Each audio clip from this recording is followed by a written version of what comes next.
Alguien señaló en completo silencio hacia el camino, hacia el piso, donde la luz de la luna alumbraba poco, pero se podía ver claramente cómo aquella mujer, en lugar de caminar, estaba flotando en el aire. Esta temporada de horror, Amazon Music tiene noticias escalofriantes para ti. Escucha los episodios exclusivos de Relatos de la Noche sobre rituales prohibidos, donde podrás explorar el oscuro y misterioso mundo de los ritos, sectas y ceremonias, disponibles solo en Amazon Music. No te pierdas de estos episodios y más de los mejores podcasts sin anuncios, incluidos con tu membresía Prime. No esperes más y empieza a escucharlos descargando gratis la app de Amazon Music.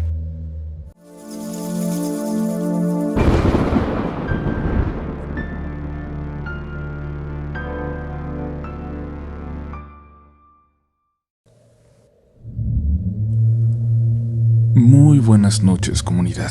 Es un placer saludarles y un privilegio el que nos dejen llegar ustedes nuevamente hasta sus oídos para llevarles las siguientes historias de horror. Historias que una vez más nos harán ver que es sumamente egoísta pensar que nada paranormal es posible.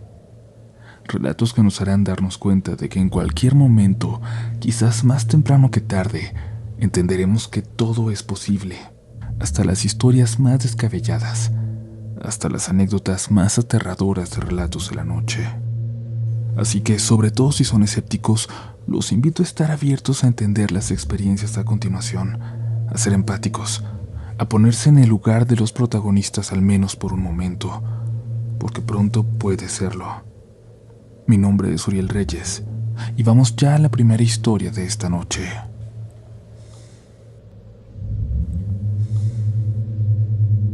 Hola Uriel y comunidad, mi nombre es Sara. Esta historia no es mía, es más bien de un tío, específicamente mi padrino, el hermano de mi madre. No me llevo mal con él, pero tampoco somos cercanos. Sin embargo, cuando contaba esta historia, me gustaba escucharlo porque recordaba muchos detalles al narrarla. Nos hacía prácticamente vivirla a nosotros. Mi tío siempre ha sido una persona sumamente fuerte, tosca, como esos hombres de antes que por nada del mundo se permitían ser o parecer débiles.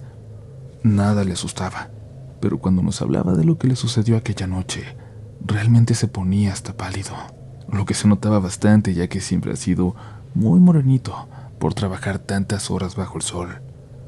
La historia se ubica en Limón, Costa Rica, un pueblo costero donde el Caribe hace que todo el ambiente del lugar sea muy amigable. Mario, mi tío, siempre disfrutó de pescar. Él y un grupo de amigos se reunían una noche cada semana, su noche libre, para pescar en un pequeño río cerca de donde vivían.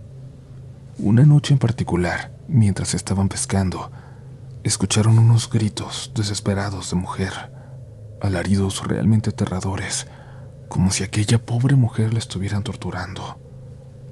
Se miraron entre ellos molestos. Quién sabe quién es el cabrón que está lastimando a esa pobre mujer, pero ahora mismo lo vamos a poner en su lugar, para que aprenda, dijo mi tío molesto. Todos estuvieron de acuerdo mientras en grupo se dirigían hacia donde habían escuchado los gritos. Uno de ellos se iluminó hacia lo lejos. Alcanzaron a ver perfectamente la silueta de una mujer, muy delgada, demasiado, vestida de blanco y con lo que parecía ser un niño en brazos. Y es que pudieron ver una cobijita amarilla que sobresalía de los brazos de aquella mujer. Se dirigía en su dirección. Se escondieron cautelosos. Planearon esconderse y esperar que aquella chica pasara y luego enfrentar a quien la estuviera lastimando. Estaban en los matorrales cuando la mujer pasó frente a ellos, apenas a unos metros. Mi tío estaba por salir de entre los árboles cuando uno de sus amigos lo detuvo. Mi tío lo volteó a ver. Aún en la oscuridad, lo vio pálido, asustado y casi sin voz. Su amigo señaló en completo silencio hacia el camino, hacia el piso, donde la luz de la luna alumbraba poco, pero se podía ver claramente cómo aquella mujer, en lugar de caminar, iba flotando en el aire.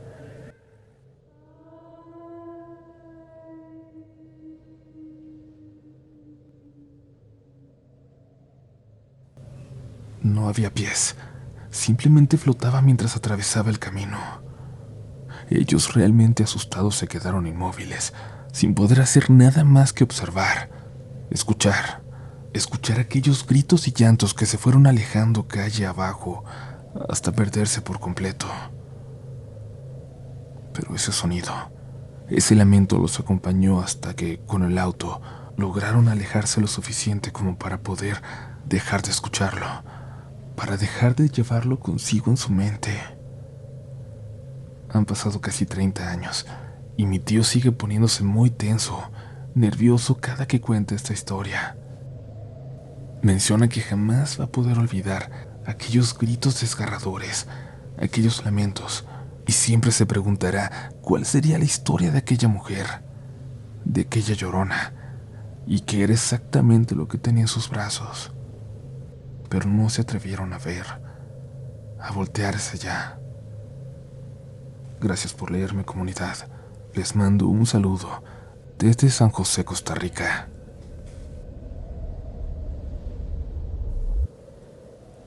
Por allá en la década de los 90 me tocó viajar mucho con mi papá, en su camioneta de carga, vieja, ruidosa, lenta y gastalona, pero siempre confiable.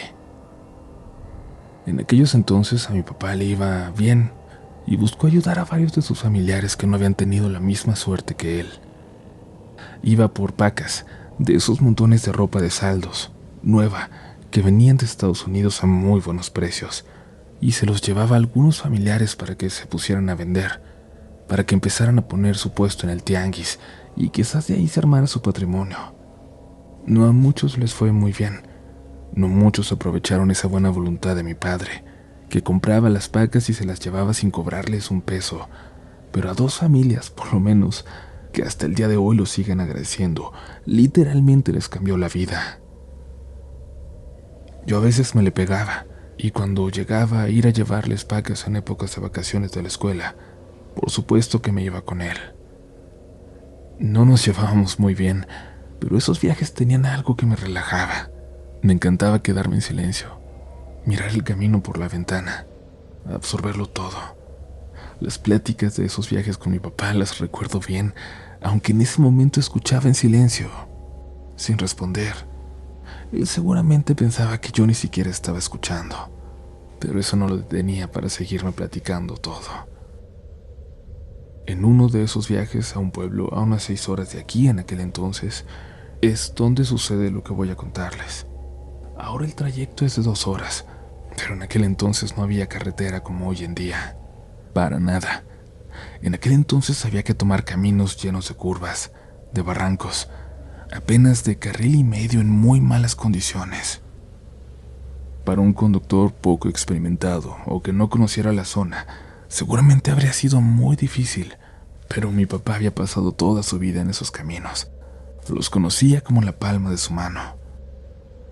Mi padre guardaba muchas cosas que nunca me llegó a contar, que dice mi mamá que me guardaba para cuando fuera adulto, y algo me hace pensar que sabía mucho más de lo que dijo sobre lo que pasó aquella vez. Habíamos salido a tiempo para llegar a comer con la familia como siempre y regresar a la ciudad antes de que oscureciera. Pero al pasar por uno de los primeros pueblos que estaban al agarrar camino, mi papá vio al lado de la carretera, en un pequeño taller mecánico, a uno de tantos amigos que tenía por ahí. Se detuvo para saludarlo y el amigo le contó que se le había quedado su coche, que se le había descompuesto, que lo estaban intentando arreglar, pero había una pieza por la que tenía que ir para lograr echarlo a andar, al menos para regresar a casa. Y mi papá, así como era, y sabiendo que en ese pueblo no podía quedarse un coche sin que amaneciera sin llantas o desmantelado por completo, le dijo que se subiera, que nosotros lo íbamos a llevar a buscar aquella pieza. Y así anduvimos por horas entre pueblos, preguntando en diferentes lugares, yonques y deshuesaderos, hasta que por fin la conseguimos. Llevamos a su amigo hasta el taller de nueva cuenta, y ahora ya casi nos atardecía, y apenas estábamos por empezar el camino. Recuerdo bien que mi papá me vio, pensando en llevarme a casa, y yo le dije que no, que ya era demasiada vuelta.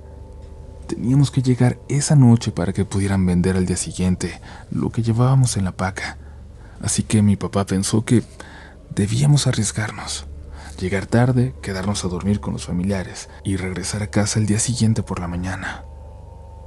Así nos adentramos por aquella carretera que me parecía más oscura ahora, más empinada y más angosta que cualquiera de las veces anteriores, cuando había tenido oportunidad de verla de día. No recordaba que los árboles se metieran tanto al camino con sus ramas. Esa noche parecía que eran brazos que nos detenían, que pedían que ya no avanzáramos más. De pronto, en medio de una pendiente muy empinada, la camioneta comenzó a cansarse. Solo así lo puedo describir. Cada vez avanzaba más lento y veía a mi papá mirar con preocupación el tablero. Yo tenía 10 años, pero era claro incluso para mí que la temperatura que ya marcaba no nos iba a dejar avanzar mucho más sin tener que parar a echarle agua. Así lo hicimos. Nos paramos en aquella pendiente, apenas con media camioneta fuera de la carretera. Era lo único que podíamos hacer, pues a nuestro lado había árboles, pinos, que parecían querer escondernos el barranco detrás de ellos, el barranco en el que crecían. Ya casi se hacía de noche, no se escuchaba ni un ruido, y mi papá se preocupaba al ver la vieja carretera completamente solitaria. Había muchos peligros en el camino. Él lo sabía, yo también. Destapó el radiador y casi nos quemamos con el vapor. Esperamos para llenarlo de agua y me dijo que teníamos que aguantar un poco antes de seguir. Ya no teníamos más agua y así tendríamos que llegar hasta el pueblo, todavía a 1 hora de camino más.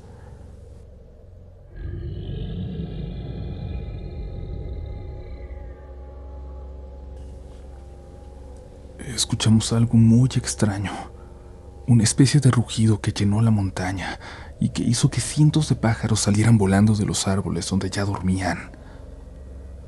Mi papá en un movimiento me subió a la camioneta y saltó detrás de mí. Como él a veces tenía que dormirse en ella, en el camino, había adaptado unas cortinas que pegaba con velcro y de inmediato cubrió todas las ventanas, las laterales y la de enfrente, para quedarnos completamente a oscuras.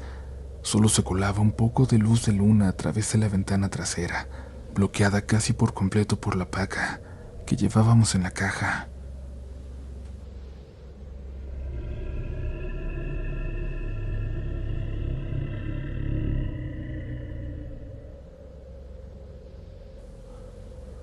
Se volvió a escuchar.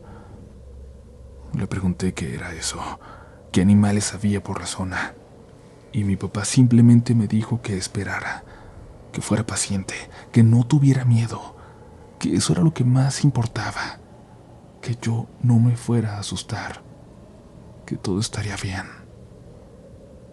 Pasaron unos minutos en silencio, 5, 15, 20.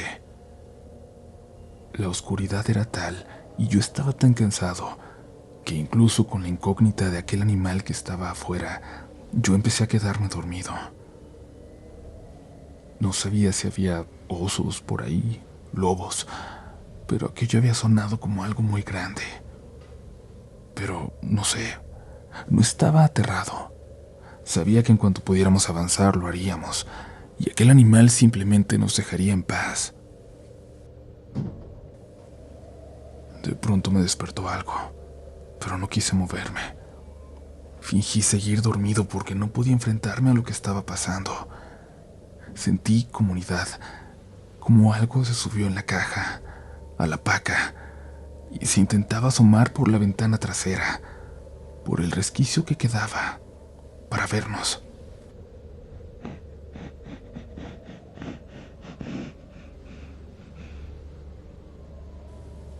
Parecía olfatearnos.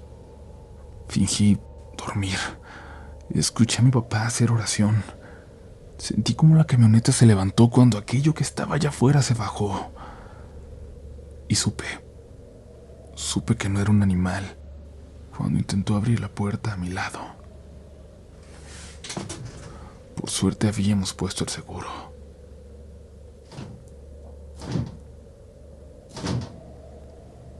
Luego dio la vuelta, caminó hasta la puerta del conductor e intentó abrir también.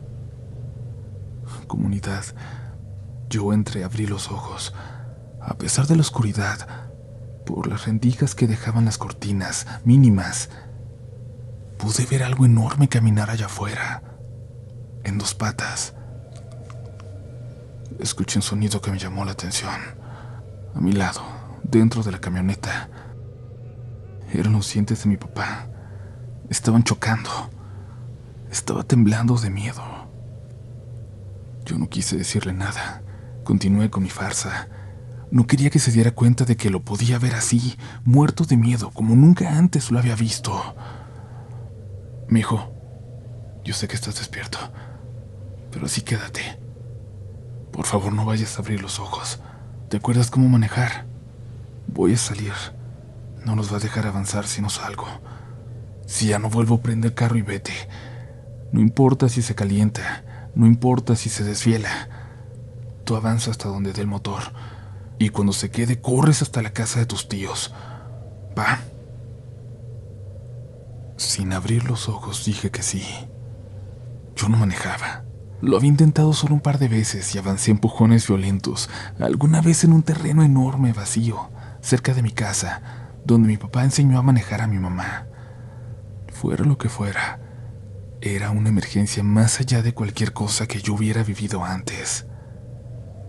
De otra manera, mi papá no me haría intentar manejar por una carretera así, tan peligrosa, llena de barrancos. Mi papá se bajó de la camioneta. Lo vi caminar hacia los árboles, del otro lado de donde estaba yo. De mi lado había barranco, de su lado había montaña. Lo vi caminar hasta la oscuridad y arrodillarse. Solo podía verlo por una pequeña rendija. No quise abrir la cortina que había pegado a la ventana. Escuché como algo se acercó por entre los árboles. Mi papá hablaba en voz baja. No entendí qué decía. Por la otra rendija pude ver algo. Algo que bien pudo haber sido mi imaginación. Mi miedo dándole forma a la oscuridad. Entre los árboles pude ver algo que debía ser mucho más alto que mi papá. Una figura oscura que parecía acercarse. Hay cosas que sé que se han mezclado en mi cabeza con las pesadillas que he tenido desde entonces. Donde lo vuelvo a ver, no sé cuál de las dos es la que realmente vi aquella noche. A veces lo recuerdo como algo enorme. Un lobo con una cabeza descomunal, parado en dos patas. Otras como un hombre lleno de pelo negro, con cuernos. Recuerdo cómo mi papá regresó lentamente a la camioneta. Recuerdo escuchar sus dientes castañear sin control, aterrados. Y luego me habló. Hijo, ya cálmate, por favor. No tengas miedo. Ya nos vamos. Ya nos vamos. Ahí me di cuenta de que quien temblaba era yo. De que los dientes que sonaban eran los míos. Arrancamos y avanzamos. Y como si hubiéramos salido de una pesadilla, en cuanto avanzamos unos kilómetros, empezamos a ver otros coches por el camino. Recuerdo que llegamos a la casa de mis tíos y mi papá me mandó inmediatamente a dormir a la sala. Mi papá se quedó platicando con ellos por horas. A veces despertaba y escuchaba sus voces. Lo escuché llorar. Los escuché rezar. No volvimos a hablar al respecto. Y a pesar de que ya soy un adulto, mi mamá no ha querido decirme nada sobre aquella noche, aunque siento que algo debe saber. Siento que ella piensa que no le corresponde decirme. Pero yo, comunidad, sigo viviendo con ese miedo, con el terror de haber estado ante la presencia de algo más grande que nosotros. No sé qué. Aún pienso en esas oportunidades que no aproveché de platicar con mi padre, de haber sabido esos secretos que siempre guardó para después, para un mejor momento que nunca llegó.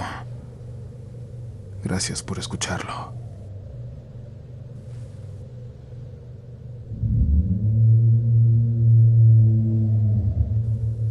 Antes de seguir con la última historia de esta noche, quiero tomar un momento para agradecerles otra vez por estar aquí, acompañándonos en este viaje hacia lo desconocido. También quiero recordarles que pueden seguirnos en todas nuestras redes sociales para estar al tanto de las actualizaciones, ya que muy pronto tendremos nuevas presentaciones del libro, noticias importantes y bueno, les hemos estado hablando de este libro todo este último año, pero de verdad ha sido uno de los proyectos más importantes de mi vida y me ha dado la oportunidad de estar muy cerca de ustedes. Y gracias a ustedes ha tenido un éxito increíble que nunca me pude haber imaginado. De verdad, muchas gracias por todo. Si aún no lo han adquirido, pueden encontrar el enlace en la descripción de este episodio. No olviden estar atentos porque vienen más sorpresas y eventos en los que me encantaría verlos participar. Pero ahora, prepárate para una historia más esta noche.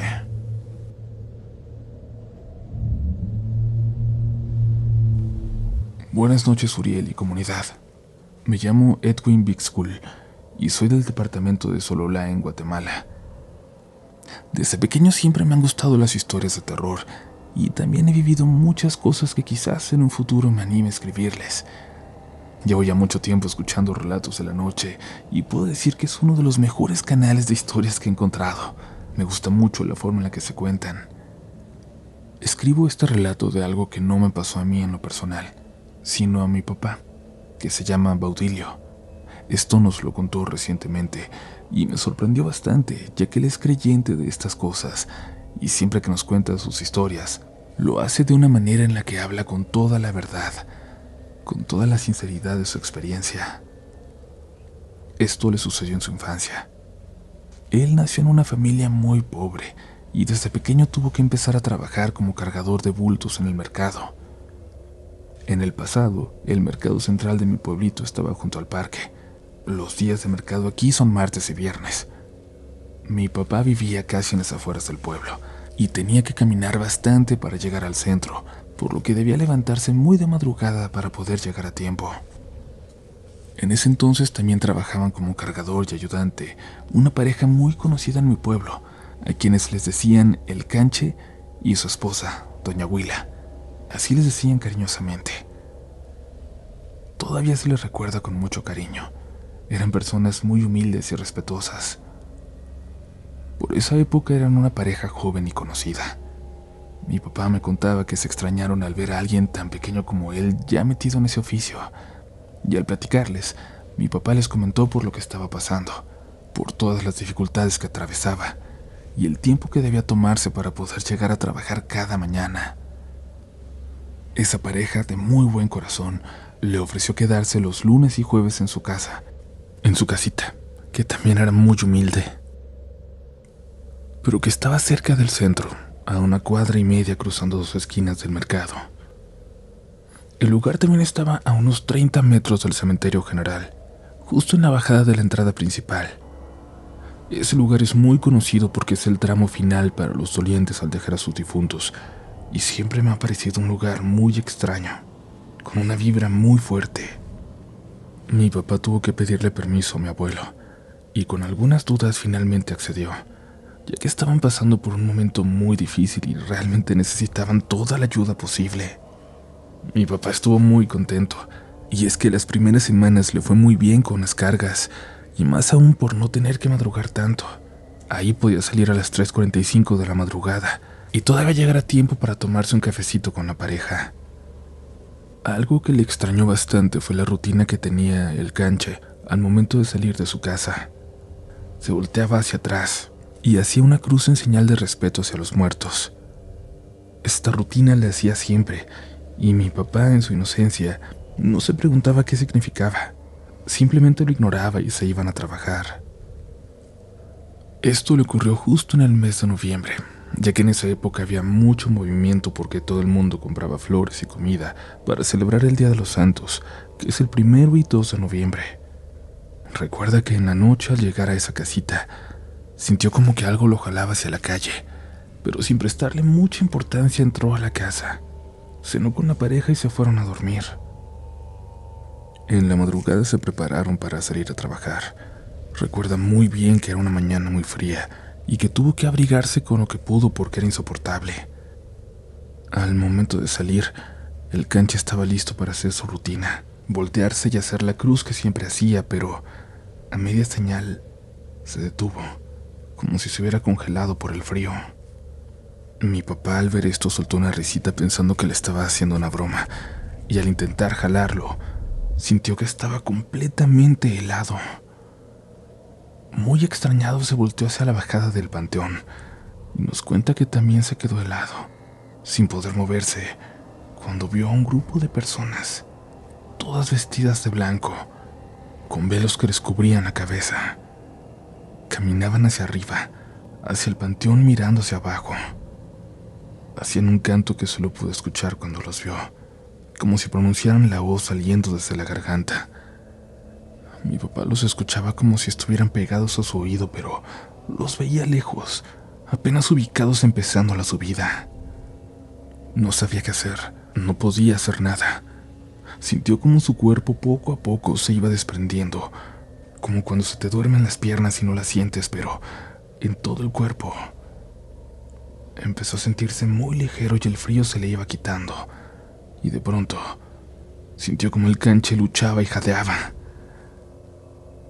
En su mente creyó que era el final de todo, pero vio como el canche con sus dedos de alguna forma logró terminar la señal de la cruz y de esa forma se liberó. Con todas sus fuerzas arrastró a mi papá hacia la calle contraria. En un parpadeo cuenta mi papá que ya estaban en la esquina y que de pronto aquellas figuras se descongelaron, como si se hubieran quedado. Aquellas figuras se congelaron, como si se hubieran quedado quietos en el tiempo. Al llegar al parque donde estaban las casetas, todos se sorprendieron al verles la cara, pálidos y con moretones de esos que son quemaduras por el frío. Una de las señoras luego les ofreció café para que se recuperaran, y solo al terminar la taza pudieron empezar a balbucear algunas palabras. Todas las personas alrededor se sorprendieron, y mi papá cuenta que lamentaban mucho lo sucedido, ya que en el pueblo existe la creencia de que cuando pasas por algo similar, cuando los ves, a los pocos días uno fallece. El canche de pronto comenzó a llorar, diciendo que era su fin, que la muerte pronto se lo iba a llevar y que aún estaba joven. Mi papá no comprendía del todo lo que había pasado. Solo años después, ya mayor, recordó esa historia y agradeció a la vida por haberle dado otra oportunidad de estar bien. Al final el canche no se murió. Quizás el gesto de respeto hacia los muertos y el arriesgar su vida para salvarla de mi papá le compraron un poco más de tiempo. Nadie lo sabe. Lo cierto es que mi papá nunca regresó a esa casita. Prefirió caminar mucho cada madrugada, aunque estuviera muy lejos, pero se sentía más seguro. Actualmente mi papá está mejor. A nosotros nos va mejor económicamente que a sus padres, porque él logró estudiar, superarse y sacar a nuestra familia adelante. Jamás olvidó a quienes le dieron la mano cuando más lo necesitó. El canche y doña Huila siempre fueron muy buenos amigos. Ya llevan años de muertos, y mi papá los recuerda con mucho cariño, al igual que todo el pueblo, porque, como les dije, eran gente de muy buen corazón, y recordarlos con cariño es la mayor muestra de respeto y agradecimiento a esas personas. En mi familia nos han pasado más cosas. Hay relatos de mi abuelo de sus épocas de juventud, y a mí en mi infancia también me pasaron muchas cosas extrañas. Espero que este relato sea la puerta de entrada a las historias de mi familia y que lo puedan compartir con los demás para que conozcan que a todos nos pasa algo extraño alguna vez en nuestras vidas. A todos nos pasa algo extraño al menos una vez en nuestras vidas. No todo se puede explicar, y quizás sea mejor así. Saludos, y muchas gracias por leer este relato.